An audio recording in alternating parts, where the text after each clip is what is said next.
আসসালামু আলাইকুম। নাহমাদুহু ওয়া নুসাল্লি আলা রাসূলিহিল কারীম, আম্মা বাদ। আউযু বিল্লাহি মিনাশ শাইতানির রাজীম। বিসমিল্লাহির রহমানির রহিম। আল্লাহ তাআলার শুকরিয়া আদায় করছি। আমরা রমজানের মধ্যে 23 রমজানে আমরা এখানে বসার আল্লাহ তাআলা আমাদেরকে তৌফিক দান করেছেন। সবাই বলি আলহামদুলিল্লাহ। দরুদ ও সালাম প্রেরণ করছি বিশ্ব মানবতার মুক্তির দূত আকায়ে নামদার তাজেদারে মদিনা, যার দেখানো পথে আমাদের এই সিয়াম সাধনা, যার দেখানো পথে আমাদের এই দিন ধর্ম ইসলাম, সেই নবী করিম সাল্লাল্লাহু আলাইহি ওয়াসাল্লামের প্রতি সবাই একবার দরুদ পাঠ করে সবাই বলি সাল্লাল্লাহু আলাইহি ওয়াসাল্লাম।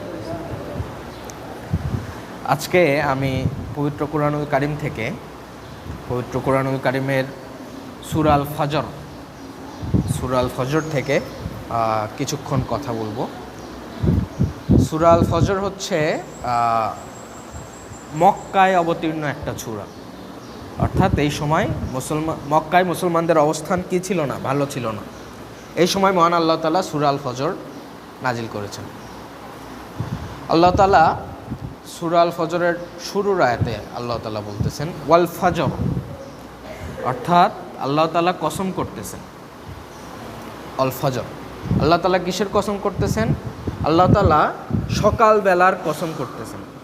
ফজর শব্দটা বাংলায় বললে সকাল, কিন্তু ফজর শব্দের এক্স্যাক্ট টাইমিংটা হইল যখন রাত শেষ হয়ে যায়, দিনের আলো যখন দিনের আলোগুলো আকাশ চিরে, অন্ধকার চিরে পৃথিবীর দিকে ধেয়ে আসে, যে আলোটা আকাশ থেকে আকাশ ফুরে প্রথম যে আলোগুলো চলে আসে, সেই আলোগুলোকে আল্লাহ তাআলা ফজর হিসাবে আখ্যায়িত করেছে, আল ফজর। আল্লাহ তাআলা এর আগের সূরা ছিল হচ্ছে সূরা আল গাশিয়া। সূরা আল গাশিয়ায় আল্লাহ তাআলা আমাদেরকে জান্নাত জাহান্নাম সম্পর্কে বিস্তারিত আলোচনা করেছেন। তো সূরা আল গাশিয়ায় আল্লাহ তাআলা বলেছেন হাল আতাকা হাদিসুল গাশিয়া, তোমরা কি সেই অন্ধকারাচ্ছন্ন একটা বিষয় সম্পর্কে শুনেছ? উজুহু ইয়াউমাইযিন খাশিয়া, মানুষের চেহারা সেদিন থাকবে ভীত সন্ত্রস্ত। এইভাবে আল্লাহ তাআলা সূরা আল গাশিয়ায় বিশাল একটা আয়াতে, একটা পোর্শনে প্রথমে জান্নাতীদের জাহান্নামীদের অবস্থা, পরে জান্নাতীদের অবস্থা, এইরকম আলোচনা করে গেছে। তো এই আলোচনাগুলো ছিল হচ্ছে ওয়ার্নিং, মানে হচ্ছে ওয়ার্নিং সাইন, যেগুলো বলে হচ্ছে হুমকি, এই ধরনের আয়াতগুলো ছিল আর কি। তো আল্লাহ তাআলা নতুন সূরা আল ফজর থেকে আবার কসম করা শুরু করলেন। ওয়াল ফজর, এই শব্দটা হচ্ছে কসমের শব্দ, কসম করা শুরু করলেন। ওয়াল ফজর, আল্লাহ তাআলা কসম করতেছেন ওই সময়ে, যে সময়ে শুরুতে আল্লাহ তাআলা যখন হচ্ছে আকাশ থেকে অন্ধকার বিদূরিত করে প্রথম আলোগুলো পৃথিবীতে পৌঁছায়। আল্লাহ তাআলা পরের আয়াতে কসম করতেছেন কিসের? ওয়ালায়ালিন আশর, অর্থাৎ হচ্ছে 10 রাতের। এখানে দুইটা বিষয়, ওয়াল ফজর আলিফ লাম থাকলে বলে মাআরিফা, অর্থাৎ ডেফিনিট, নির্দিষ্ট, যে আল্লাহ তাআলা ফজরের একদম ওই নির্দিষ্ট সময়েরই কসম করতেছেন। কিন্তু ওয়ালায়ালিন আশর, এখানে আল্লাহ তাআলা ওয়াল লায়ালিন আশর বলেন নাই, আলিফ লাম নাই, নির্দিষ্ট করে কোনো 10 আয়াতের কথা আল্লাহ তাআলা বলেন নাই। ওয়ালায়ালিন আশর নাকেরা, যে কোনো 10 আয়াত। এই 10 আয়াতের বিষয়ে মুফাসসিরদের মধ্যে অনেক মতপার্থক্য আছেন। কিছু মুফাসসিররা, তার মধ্যে মেজরিটি অফ দ্য মুফাসসিরুন বলেন যে রমজানের শেষ 10 আয়াত, আর আরেক পোর্শন বলেন, আরেক দল বলেন জিলহজ মাসের প্রথম 10 রাত, অর্থাৎ রমজানের শেষ 10 রাত অথবা জিলহজ মাসের শেষ 10 রাতের বিষয়, প্রথম 10 রাতের বিষয়ে আল্লাহ তাআলা এখানে কসম করেছেন। তো লুনার ক্যালেন্ডারে, অর্থাৎ চন্দ্রবর্ষে, অর্থাৎ মুসলমানরা যে বর্ষ ফলো করে, আরবি মাসগুলো যে বর্ষকে কেন্দ্র করে আবর্তিত হয়, সেই বর্ষে সবচেয়ে বরকতময় রাতগুলো হচ্ছে রমজানের শেষ 10 রাত অথবা জিলহজ মাসের প্রথম 10 রাত। এবং আপনারা জানেন জিলহজ মাসের প্রথম 10 রাতেও কিন্তু আল্লাহ তাআলা নফল রোজা পালনের জন্য অনেক উৎসাহ প্রদান করেছেন। তো রমজানের শেষ 10 রাত তো আমরা অবশ্যই রোজা পালন করি দিনের বেলা, এবং রমজানের শেষ 10 রাতের মধ্যে লাইলাতুল কদর আছে, এবং আল্লাহ তাআলা এই 10 রাতে মানুষজনকে গণহারে ক্ষমা করে দেন। তো গণহারে ক্ষমা করে দেন, লাইলাতুল কদর আছে। আবার জিলহজ মাসেরও প্রথম 10 রাতে আল্লাহ তাআলা মানুষজনকে ক্ষমা করে দিতে থাকেন। তো আল্লাহ তাআলা সেই 10 রাতগুলোর কসম করতেছেন।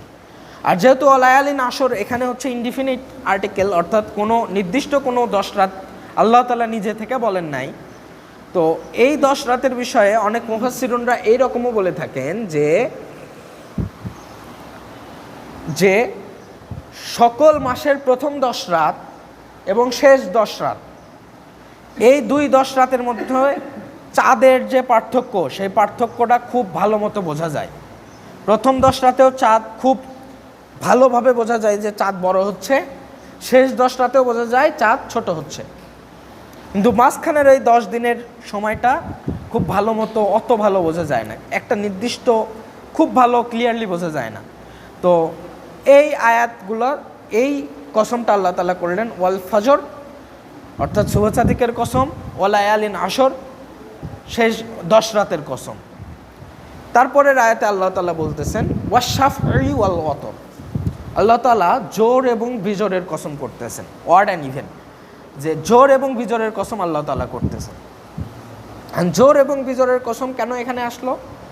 আল্লাহ তাআলার সৃষ্টি, আল্লাহ তাআলা নিজে কি এক, আল্লাহ তাআলা বেজোর, এবং আল্লাহ তাআলা যা কিছু সৃষ্টি করেছেন সব কিছু জোর জোর জোর করে সৃষ্টি করেছেন, তাই না?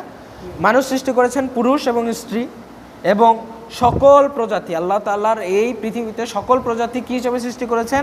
জোর হিসাবে সৃষ্টি করেছেন। তো আল্লাহ তাআলা ওয়াশ-শাফঈ ওয়াল ওয়াতর, এখানে আল্লাহ তাআলা জোর এবং বিজোরের কসম দ্বারা এই বিষয়গুলো বুঝিয়েছেন। ওয়াল ফাজরি ওয়া লায়ালিন আশরি ওয়াশ-শাফঈ ওয়াল ওয়াতর ওয়াল লাইলি ইযা ইয়াসর, আল্লাহ তাআলা পরের আয়াতে কসম করছেন যে ওয়াল লাইলি ইযা ইয়াসর, যখন রাত্রি সরে যায়, যখন রাত্রি কি হয়ে যায়, রাত্রি আস্তে আস্তে কেটে যায়, রাত কেটে ফজর হয়ে যায়। তো আল্লাহ তাআলা এই আয়াতগুলোতে মুমিনদেরকে একটা সান্ত্বনা দিচ্ছেন, সেটা কি? মাক্কি যুগ, চতুর্দিকে মুসলমানদের ওপর কি হচ্ছে? নির্যাতন হচ্ছে, নির্যাতন নিষ্পেষণ হচ্ছে। মুসলমান এখানে সুমাইয়া রাদিয়াল্লাহু তাআলা আনহুকে মেরে ফেলা হচ্ছে, ওখানে খাব্বাব, খুবাইব, বিলাল রাদিয়াল্লাহু তাআলা আনহুমাদেরকে নির্যাতন করা হচ্ছে। আল্লাহ তাআলা সেই প্রেক্ষাপটের একটা বিষয় আমাদেরকে করলেন যে এখন অন্ধকার আছে, এই অন্ধকার আস্তে আস্তে কেটে যাবে, অন্ধকার কেটে কি হবে? শুভে সাদিক হয়ে যাবে। ওয়াল লাইলি ইযা ইয়াসর, যে রাত্রি আস্তে আস্তে কি হয়ে যাবে? কেটে যাবে। আল্লাহ তাআলা বলতেছেন যে এখন তোমরা কোনো অন্ধকারে কোনো ধরনের আলোর বিচ্ছুরণ দেখতে পারতেছো না, কিন্তু শীঘ্রই আলোর বিচ্ছুরণ আসবে। সেটা কি? ওয়াল ফজর, যে যখন প্রচণ্ড অন্ধকার, যখন ফজর কখন হয়? যখন একবারে অন্ধকার একেবারে ঘনীভূত হয়ে যায়, একবারে ঘনীভূত অন্ধকার, তখন কি ফজরের আলোক রশ্মি চলে আসা শুরু করে না? তো আল্লাহ তাআলা বলতেছেন ওয়াল্লাইলি ইযা ইয়াসর, ওয়াল্লাইলি ইযা ইয়াসর ওয়াল ফাজরি ওয়া লায়ালিন আশর ওয়াশ-শাফঈ ওয়াল ওয়াতর ওয়াল্লাইলি ইযা ইয়াসর হাল ফি যালিকা কসমুল লিযি হিজর। আল্লাহ তাআলা পরের আয়াতে বলতেছেন এই যে কসমগুলো করতেছি, এই কসমগুলোতে তোমরা বুদ্ধিমান ইন্টেলেকচুয়ালরা কি বুদ্ধিমান মানুষজনরা কি নিদর্শন দেখতে পারো না? এখানে হিজর শব্দ ব্যবহার করেছেন আল্লাহ তাআলা বুদ্ধিমান শব্দ, বুদ্ধিমানদেরকে বুঝাইতে। আমরা জানি হাজর শব্দের অর্থ কি? পাথর। হাজরে আসাদ আমরা জানি না, কালো পাথর, জান্নাতি কালো পাথর। হাজর শব্দের অর্থ কি? পাথর। তার মানে হিজর শব্দটার অর্থ কি? পাথর। কিন্তু আল্লাহ তাআলা পাথর শব্দ দ্বারা এখানে বুদ্ধিমানদেরকে বুঝিয়েছেন। অর্থাৎ খালি বুদ্ধিমান হইলে হবে না, জ্ঞানী, বুদ্ধিমান, চালাক এবং জ্ঞানী দুইটার মধ্যে কি পার্থক্য আছে না? পার্থক্য আছে। আমরা যখন বাইরে পড়াশোনা করছি আমরা দেখছি যে বাংলাদেশের সবচেয়ে মেধাবী ছেলেপেলেরা কি করে? বাংলাদেশের সবচেয়ে মেধাবী ছেলেপেলেরা ওই সকল প্রতিষ্ঠানে পড়াশোনা করে, কিন্তু রাতের বেলা হইলে মদ আর গাঁজা নিয়ে বসে। তো এরা বুদ্ধিমান কিন্তু কি এদের বুদ্ধি কি নড়বড়ে, এদের বুদ্ধি এদেরকে সুপথের ওপর স্থির ইস্তেকামাত রাখার সক্ষমতা দান করে না। আল্লাহ তাআলা এই জন্য বলতেছেন হিজর, অর্থাৎ বুদ্ধিমান ওই সকল বুদ্ধিমান যাদেরকে আল্লাহ তাআলা সৎ পথের ওপর, আল্লাহ তাআলা ইসলামের ওপর, হেদায়েতের ওপর কিভাবে স্ট্রিক্ট ইস্তেকামাত থাকার তৌফিক দান করেন। ওই সকল বুদ্ধিমানদেরকে আল্লাহ তাআলা বলতেছেন যে তোমাদের যাদের বুদ্ধি এইরকম বুদ্ধি আছে যে তোমরা তোমাদের বুদ্ধি এবং জ্ঞানের কারণে ইসলামের উপর টিকে থাকতে পারো, সেই সকল বুদ্ধিমানদেরকে বলতেছেন যে আমি এই যে কসম করতেছি ওয়াল ফজর ওয়াল লায়ালিন আশর, 10 রাত, ওয়াশাফি ওয়াল ওতর, জোর এবং বিজোর, ওয়াল্লাইলি ইজা ইয়াসর, যখন রাত্রি বিদূরিত হয়ে যায়, বিদীর্ণ হয়ে যায়, আস্তে আস্তে চলে যায়। তো এই যে কসমগুলো করতেছি, এই কসমগুলোর মধ্যে রয়েছে যারা ইসলামের উপর ইস্তেকামাত রয়েছে তাদের জন্য কি, তাদের জন্য রয়েছে নিদর্শন। আল্লাহ তাআলা বলতেছেন, আল্লাহ তাআলা পরের আয়াতে বলতেছেন আলাম তারা কাইফা ফাআলা রাব্বুকা বিআদ, যে তোমরা কি দেখোনি যে আল্লাহ তাআলা আদ জাতির সাথে কীরকম আচরণ করেছেন। এখন দেখা শব্দ বুঝাইতে আল্লাহ তাআলা অনেক ধরনের শব্দ ইউজ করতে পারতেন। আল্লাহ তাআলা আগের সূরা আল গাশিয়াতে বলতেছেন আফালা ইয়ানজুরুনা ইলাল ইবিলি কাইফা খুলিকাত, অর্থাৎ তারা কি দেখে না উটগুলোকে কিভাবে সৃষ্টি করা হয়েছে। এখানে আল্লাহ তাআলা দেখা শব্দ বুঝাইতে ইয়ানজুরুন নাজার শব্দ ব্যবহার করেছেন। আর এখন আল্লাহ তাআলা আদ জাতির অবস্থা বুঝাইতে আল্লাহ তাআলা ব্যবহার করতেছেন আলাম তারা মানে দেখা, মানে দেখা, তারা শব্দ ব্যবহার করেছেন। আলাম তারা, তোমরা কি দেখোনি। এই দুই দেখার মধ্যে পার্থক্য রয়েছে। আমরা উট হচ্ছে নিজের চোখে দেখতে পারি, তাই না? আমরা উট নিজের চোখে দেখতে পারি। আর আল্লাহ আদ জাতিকে ধ্বংস করে দিয়েছেন কিছু বছর আগে, নূহ আলাইহিস সালামের পরে। অর্থাৎ ওই সময় কিন্তু আমরা নিজের চোখে দেখতে পারবো না, আমরা চিন্তা করে বুঝতে পারবো, তাই না? আমরা চিন্তা করে বুঝতে পারবো। তো এখন যারা ছোট বাচ্চারা আছে, আমরা যদি এদেরকে বলি যে শেখ হাসিনা এই পরিমাণ জুলুম নির্যাতন করেছে, শাপলা চত্বরে শেখ হাসিনা দিয়ে ঢুকে, মতিঝিল ফার্ম গেট দিয়ে ঢুকে শেখ হাসিনা আচ্ছা মতো গুলি করছে, এক রাতে 500 মানুষ মেরে ফেলছে।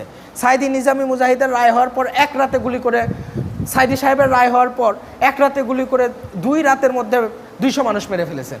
তো আল্লাহ তাআলা বলতেছেন যে এই সকল ঘটনা যখন আমরা বাচ্চাদেরকে বলবো তখন তাদের চোখের সামনে আর দেখার উপায় নাই, কিন্তু তারা কি করতে পারবে, ভিজুয়ালাইজ করতে পারবে, তারা চিন্তা করতে পারবে যে শেখ হাসিনা এই পরিমাণ জুলুম নির্যাতন করছে, যার কারণে আবাল বৃদ্ধ বনিতা 10 বছরের আনাস থেকে শুরু করে ছোট বাচ্চা বিল্ডিংয়ের ওপরও শেখ হাসিনার বিরুদ্ধে প্রতিবাদ করতে যায় গুলি খেয়ে মারা গেছে। একজন 10 বছরের বাচ্চা শেখ হাসিনার জুলুম সম্পর্কে কি জানে? চাংখার পুলের আনাস 10 বছরের বাচ্চা শেখ হাসিনার জুলুম সম্পর্কে সে কি আর জানে? কিন্তু সে রাস্তায় চলে যায় জীবন দিয়ে শেখ হাসিনার এই জুলুমকে বিদূরিত করে দিয়েছে। তো আল্লাহ তাআলা এটা কি করতে পারতেছি, আমরা ভিজুয়ালাইজ করতে পারতেছি, আমরা চিন্তা করতে পারতেছি যে হ্যাঁ, শেখ হাসিনা এই পরিমাণ জুলুম করছে যার কারণে মানুষজন রাজপথে যায় নিজের বুকের তাজা রক্ত ঢেলে দিয়ে তাকে দিল্লি পাঠাই দিছে। তো আল্লাহ তাআলা ওই রকম ভিজুয়ালাইজ করতে বলতেছেন আলাম তারা কাইফা ফাআলা রাব্বুকা বিআদ, যে তোমরা একটু চিন্তা করো, যে তোমরা দেখো যে আমি আদ জাতির সাথে কী রকম ব্যবহার করেছি, আমি আদ জাতির সাথে কী রকম ব্যবহার করেছি। আদ জাতি সম্পর্কে আল্লাহ তাআলা পবিত্র কোরআনুল কারিমে বলতেছেন ইরমাদাতিল ইমাদ, আদ জাতিরা কারা ছিল? আদ জাতিরা ছিল সুউচ্চ প্রাসাদের অধিকারী। অর্থাৎ আদ জাতিরা থাকতো পাথুরি এলাকায়, তারা পাথর আদ এবং সামুদ জাতিরা পাথর কেটে তারা বাড়িঘর বানাইতো। এই পরিমাণ শক্তিশালী জাতি ছিল তারা। আল্লাহ তাআলা বলতেছেন আল্লাতী লাম ইখলাকু মিসলুহা ফিল বিলাদ, যে আদ এবং সামুদ জাতির মতো শক্তিশালী জাতি আমি দুনিয়ার আর কোনো জায়গায় কখনো তৈরি করি নাই। আদ সামুদ জাতির মতো শক্তিশালী জাতি দুনিয়ার কোনো জায়গায় কখনো আল্লাহ তাআলা তৈরি করেন নাই। এই যে এখন আমরা আমেরিকাকে দেখতেছি, কি পরিমাণ শক্তিশালী মনে হয়। খমেনিরে ইরানে যায় মেরে ফেললো, ভেনেজুয়েলার একটা দেশের প্রেসিডেন্ট যে বিমান দিয়ে ওরা তুলে নিয়ে চলে গেল। মনে চাচ্ছে ইরাকে 10 লাখ মানুষ মেরে ফেললো 2003 সালে, মনে চাইলো আফগানিস্তানে 2001 সালে হামলা করে 20 বছরে 15-20 লাখ মানুষ মেরে ফেললো। মনে চাইলো সিরিয়ায় যায় যুদ্ধ করবে, সিরিয়ায় যায় এই ফাইটার জেটগুলো নিয়ে আচ্ছা মতো বম্বিং করে পুরো সিরিয়া ধ্বংস করে ফেললো। মনে চাইলো ইয়েমেনে মানুষ মারবে, মনে চাইলো ইয়েমেনে ফাইটার জেট দিয়ে একটার পর একটা মানুষ। ইয়েমেনে পাইকারি দরে মানুষ মারছে, ইয়েমেনে পাইকারি দরে মানুষ মারছে, মানুষকে বোমা মেরে মারছে, মানুষকে কৃত্রিম দুর্ভিক্ষ সৃষ্টি করে মারছে, খাবার দাবার বন্ধ করে দিছে, মানুষজন না খায় মরে গেছে। মনে চাইলো আমরা কয়েকদিন আগেও দেখতেছি আমরা গাজায় কি পরিমাণ মানুষ মারছে। গাজার এমন কোনো বিল্ডিং নাই যে বিল্ডিংয়ে তারা বম্বিং করে নাই। আমাদের কাছে কি মনে হচ্ছে যে বোধহয় এই 8 জাতির চাইতেও এই আমেরিকা ইসরায়েলিরা শক্তিশালী বোধ হয়। কিন্তু আল্লাহ তাআলা বলতেছেন আল্লাতী লাম ইখলাকু মিসলুহা ফিল বিলাদ, যে আমি আদ সামুদ জাতির মতো শক্তিশালী জাতি যুগে যুগে পৃথিবীতে কোনো জায়গায় কোথাও তৈরি করিনি। আল্লাহ তাআলা খালি এদের শক্তিশালী বলেন নাই, আল্লাহ বলেছেন এরা স্বাস্থ্যবান এবং এরা বুদ্ধিমান, এরা স্কিলফুল, এরা দুনিয়ার সকল ধরনের টেকনোলজি এরা জানতো ওই সময়ে। তো ওই পরিমাণ বুদ্ধিমান জাতিকে আল্লাহ তাআলা কি করে দিয়েছেন? ধ্বংস করে দিয়েছেন। আল্লাহ তাআলা আমাদের কাছে মনে হচ্ছে যে আমেরিকা, ইসরায়েল, ইন্ডিয়া বোধহয় এখন যে সময় পাচ্ছে এদের মতো আমরা তো ওদের সামনে দাঁড়াইতে পারি না, ওদের ইন্টেলেকচুয়াল ক্যাপাবিলিটির সামনে, ওদের বুদ্ধিভিত্তিক ক্ষমতার সামনে তো আমরা দাঁড়াইতে পারি না। এরা বোধহয় মনে করতেছে যে এরা দুনিয়ার সর্বেসর্বা হয়ে গেছে, এদের বোধহয় শেষ নাই। আল্লাহ তাআলা আমরা পরের আয়াতগুলোতে যখন শুনবো তখন দেখবো যে আল্লাহ তাআলা এদেরকে কীভাবে আদ এবং সামুদ জাতিকে ধ্বংস করে দিয়েছে। আদ জাতিকে আমাদের সামনে যে সিচুয়েশন আছে, আমাদের সামনে যে অবস্থা আছে, যে আমেরিকা ইসরায়েলের সামনে আমরা মুসলমানরা দাঁড়াইতে পারতেছি না, আমরা তাদেরকে কিছু করতে পারতেছি না, আমাদের কাছেও আল্লাহ তাআলার সেই আয়াতগুলো আসার মতো এসে আমাদের সামনে প্রতীয়মান হয় যে আল্লাহ তাআলা বলতেছেন ওয়াল ফজর, যে হ্যাঁ অন্ধকার ঘনীভূত হয়ে গেছে, কিন্তু এই অন্ধকারের মধ্যে আল্লাহ তাআলা আশার আলো যেরকম আল্লাহ তাআলা সকালের আলো পাঠিয়ে দেন, আল্লাহ তাআলা এই অন্ধকারের মধ্যে আশার আলো আমাদের কাছে পাঠিয়ে দিবেন। তো আমি এই বলে আমার কথা এখানে শেষ করছি। আমরা আল্লাহ তাআলা আমাদেরকে তৌফিক দান করুন, আল্লাহ তাআলা আমাদেরকে ওই সকল বুদ্ধিমান হওয়ার তৌফিক দান করুন যে বুদ্ধিমান সম্পর্কে আল্লাহ তাআলা হিজর শব্দ ব্যবহার করেছেন, যে বিশাল পাথরের মতো বুদ্ধিমান, যারা আল্লাহ তাআলার কথাগুলোকে শ্রবণ করে এবং সেই কথা অনুসারে নিজের জীবনকে গড়ে এবং ইসলামের পক্ষে, হকের পক্ষে সারা জীবন কাজ করে। আমরা আশা করি আমাদের এই দুরবস্থা আল্লাহ তাআলা শেষ করে দিবেন এবং আমাদের মাঝে রমজান চলতেছে, আমাদের সামনে লাইলাতুল কদর আছে, আমরা লাইলাতুল কদরে আমল করার চেষ্টা করব। আপনারা সবাই আমার জন্য দোয়া করবেন এবং পুরো মুসলিম উম্মার জন্য দোয়া করবেন। ইরান, সিরিয়া, ফিলিস্তিন থেকে শুরু করে সকল মুসলিম উম্মার জন্য দোয়া করবেন যেন আল্লাহ তাআলা আমাদের এই হতাশাময় সময়টাকে আল্লাহ তাআলা পরিবর্তন করে আশার আলো জ্বালিয়ে দেন এবং আল্লাহ তাআলা আমাদের এই অন্ধকার সময়টাকে দূরীভূত করে দেন। ওয়া আখিরু দাওয়ানা আলহামদুলিল্লাহি রাব্বিল আলামিন। আসসালামু আলাইকুম।